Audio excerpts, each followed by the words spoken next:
give me your number one reason why you believe every pastor and worship leader should not play Jesus culture / Bethel worship, Hillsong worship in their church.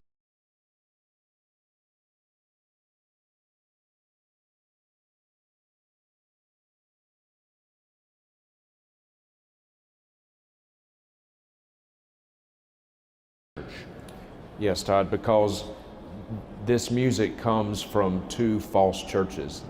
Neither Bethel nor Hillsong in Sydney, Australia, meet the biblical definition of a true church.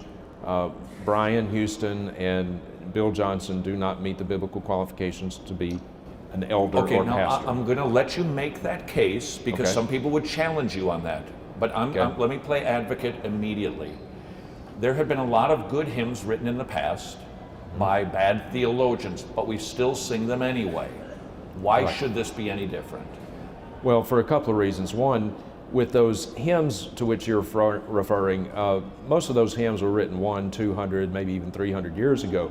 And so there has been so much time that has elapsed between the individual that may have written a good piece of music but still had theological issues or maybe even personal issues. There's been so much time that has elapsed that when we sing their music, we're not automatically making the association with that individual that lived 100, 200, 300 years ago.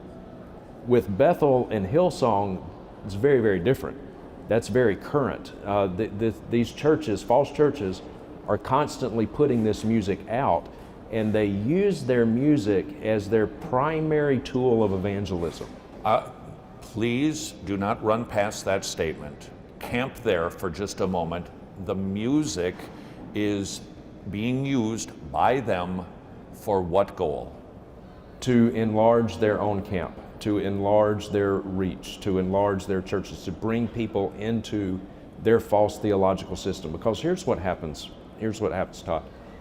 You know, they're not going to write music that has just completely outlandish lyrics. Now, some of it that maybe we may talk about is borderline on that.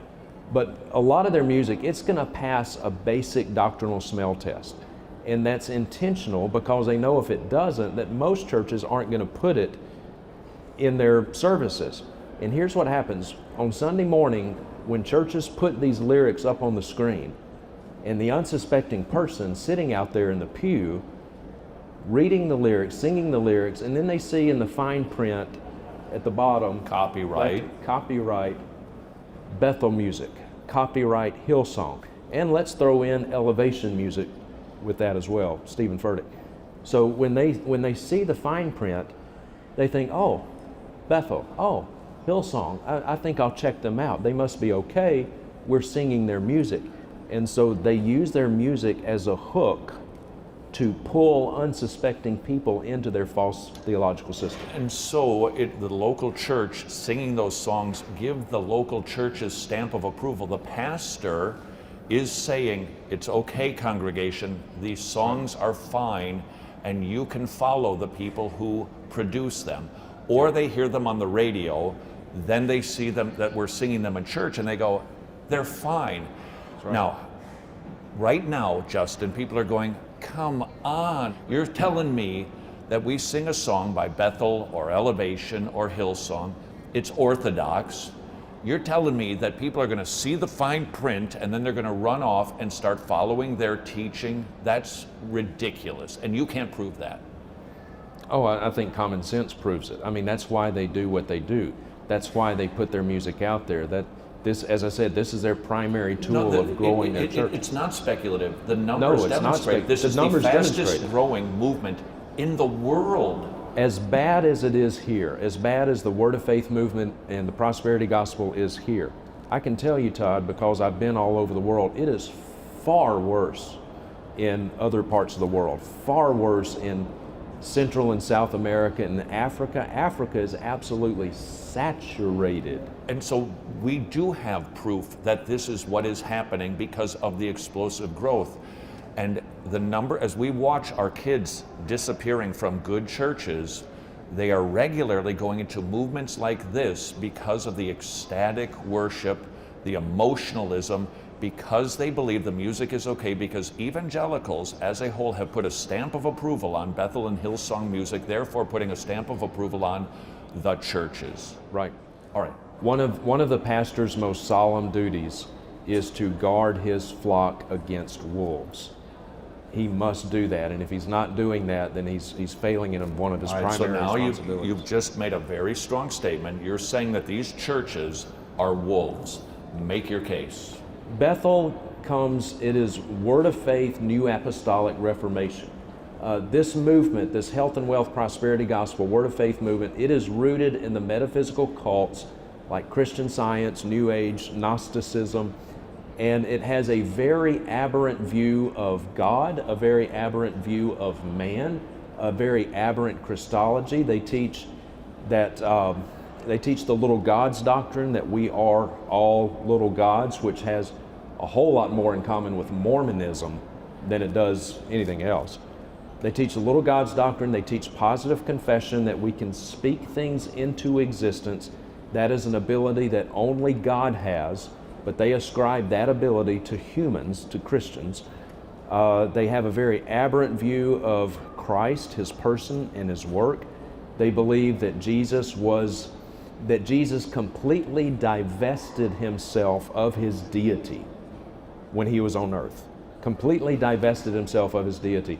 In fact, Bill Johnson, one of his quotes, one of his many, he said, Jesus was the most normal Christian who ever lived. And so, if you are a Christian, then you are just like Jesus. All the rights, all the privileges. They believe that Jesus atoned for our sins down in hell, where he literally had to be reborn. He died a spiritual death, ceased to be God, and had to be reborn. Jesus actually had to get saved. He had to be, in fact, Bill Johnson says that Jesus was the first born again man, that he was born again. Jesus had to get saved. This is a standard doctrine that Kenneth Copeland has taught for decades, and Kenneth Hagin before him. So, and their whole gospel message is different. The prosperity gospel, they appeal to people through two of the most basic and universal of all human desires: the desire to be wealthy and the desire to be physically healed. Almost everyone on the planet wants that. They'll say, if you'll come to Jesus, if you'll just ask Jesus into your heart, then he'll make you rich and you'll never have to be sick again. Well, you've got about 7 billion people on the planet who want those things. And so they make this emotive response to this prosperity gospel, but that is not the real gospel. They rarely talk about sin. If you listen to Bill Johnson or Brian Houston or Joel Osteen, Kenneth Copeland, Joel Osteen, any of these, Benny Hinn, sin is not something that you commit against a thrice holy God that incurs his wrath. In fact, Bethel Church actually will flat out teach you that man is inherently good. That man is inherently good. That's one of their staple teachings. So sin is not something that you commit against a thrice holy God that incurs his wrath. Rather, sin is something that prevents you from having your best life now. It prevents you from experiencing the abundant life. It's just something that hinders you. It's not something that incurs the wrath of God. So these are false churches. And you and I have both met parents, weeping parents, whose sons and daughters, because of the music, have gone into these systems. They then go into their supernatural school of healing ministries. They have dead-raising teams. If you haven't heard about Olivia, the little girl who died, one of the worship leaders, or Olive rather, who died, and for 7-8 days they tried to call on God and insist resurrection because we have the authority to resurrect the dead. That made national news. That's the tip of the iceberg. They have dead-raising teams which will go out into the streets and tell people that they can pray for their dead relatives. This is grave-soaking Yes. territory that we're talking Yes. about. Yes. Describe what that is. They believe that when one of their generals, one of their, like whether it's Amy Semple McPherson or Catherine Kuhlman or Smith Wigglesworth, one of these charismatic generals, quote unquote, from days gone by, when they die, there's an anointing that resides on their bones and hence the grave. And if you go and lay on the tomb or lay on the grave, you can actually soak up this anointing from these dead people. That is straight out of the occult. The occult. That is demonic. And that is a normal practice for Bethel. Right. And also the association with what teachers, and this is both Bethel and Hillsong, because Justin, you're right, Hillsong I don't think is as extreme outwardly as Bethel is. Not in the, right, not because in Bethel their is the fire outward tunnels, practices. the falling down and the Right. shaking and the flopping. Yeah. It's not quite as ecstatic as that. But does Bill Johnson ever preach at Brian Houston's church and vice versa?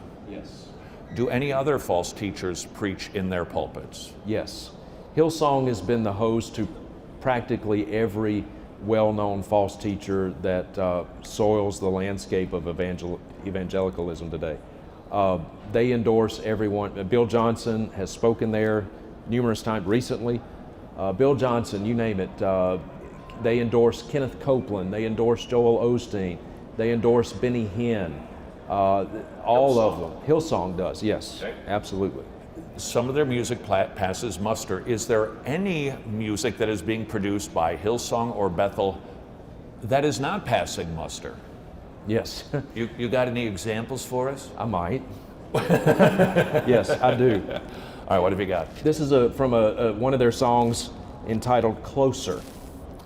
Your love has ravished my heart. Keep going. I've got it too. You got the same thing? Uh-huh. Your love has ravished my heart and taken me over, taken me over. All I want is to be with you forever, Pull me a little closer. You do the rest because it gets too creepy for me. Okay. It is. It is creepy. Yeah. We're talking about Jesus. Yeah, we're talking about, this is supposed to be about Jesus. Pull me a little closer, take me a little deeper. I want to know your heart, because your love is so much sweeter than anything I've tasted. Whoa, whoa, how great your love is for me. Whoa, whoa, how great your love is for me. Here's one, Todd, from a song entitled We Dance. We dance. You steady me, slow and sweet, we sway. Take the lead and I will follow. Finally ready now to close my eyes and just believe that you won't lead me where you don't go. When my faith gets tired, my hope seems lost, you spin me round and round and remind me of that song, the one you wrote for me, and we dance and we dance. You still my heart again, I breathe you in like I've never breathed till now, we dance, we dance. This is what you do. It's always like springtime with you, making all things new. Your light is breaking through the dark. Your love is sweeter than wine, bringing joy, bringing life. This is what you do. This is what you do. You make me come alive. It's like I'm living for the first time, finally for the first time. So the old jokes about replace Jesus with your boyfriend. It's not a joke. We could go on and on, but there's a romantic emphasis with many of these lyrics that, let's just be honest, it borders on downright creepy. However, Justin, there's another component to this movement that we're concerned about, that people are being swept in via the music.